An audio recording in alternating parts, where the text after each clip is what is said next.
Some Christians in Colossae during biblical times, they ask a question. Christ, is he sufficient for salvation? They doubted. And why did they think that might not be true? Well, the reason is because they were influenced by false teachers. They thought two things. One is they needed to worship angels, had to. And the other is they believed in asceticism. Now, what does that mean?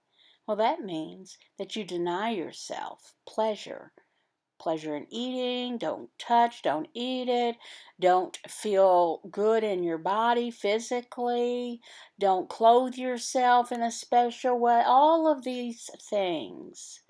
And it pointed to a higher spirituality, they believed. They rejected their own physical needs. That's asceticism. The Bible does not teach that. So Paul, he rolled up his sleeves and he got busy writing to the Colossians. Let no one disqualify you, insisting on asceticism and worship of angels, going on in detail about visions, puffed up without reason by his sensuous mind. Do not handle, do not taste, do not touch, referring to things that all perish as they are used. According to human precepts and teachings, these have indeed an appearance of wisdom in promoting self-made religion, and asceticism and severity to the body. But they are of no value in stopping the indulgence of the flesh.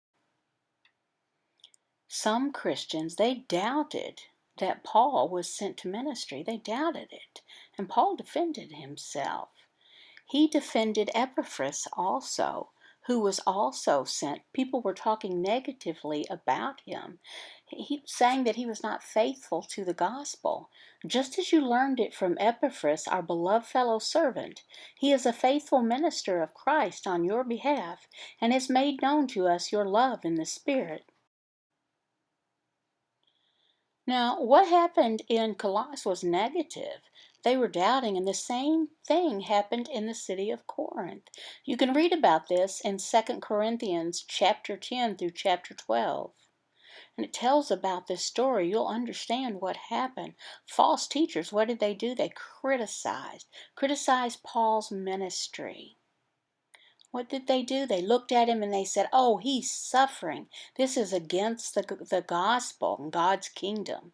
Colossians 1:24, it defends this, Paul's ministry, and explains about suffering, Paul's suffering for Jesus.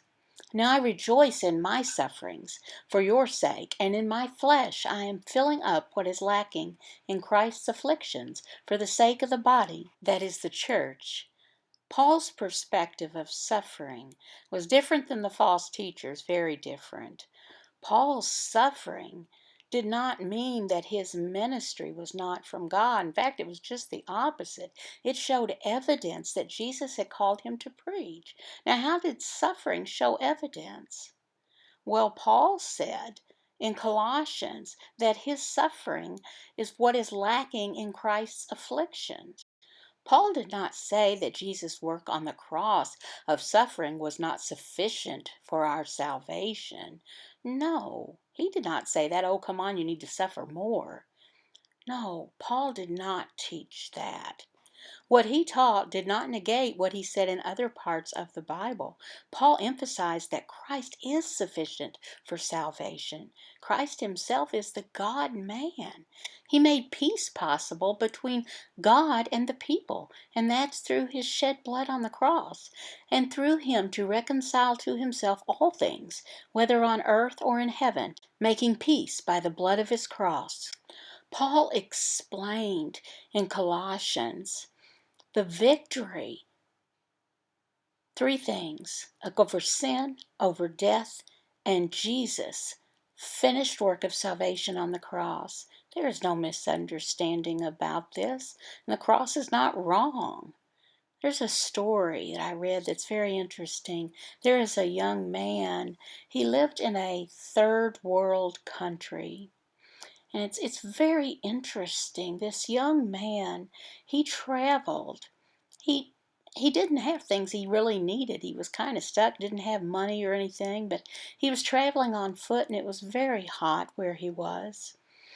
And he was going to various villages. He would go and preach and the people would reject him.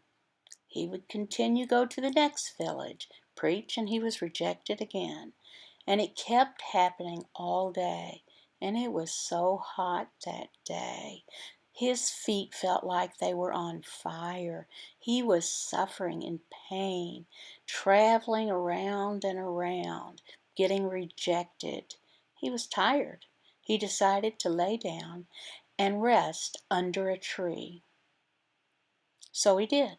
He laid back, put his feet up, and then he woke up and he was surprised. There were people standing around looking at him. And he learned that the people could see the bottoms of his feet. And they saw he had suffered. There were blisters on his feet from where he had traveled all day preaching. And they knew it meant that it was important what he had to say. So they were coming and saying, tell us about Jesus Christ. We want to know. We see him suffering for the gospel. People, they were open to listening now because they wanted to hear about Jesus Christ. Now this preacher, he was willing to suffer if it meant spreading the gospel of Jesus Christ.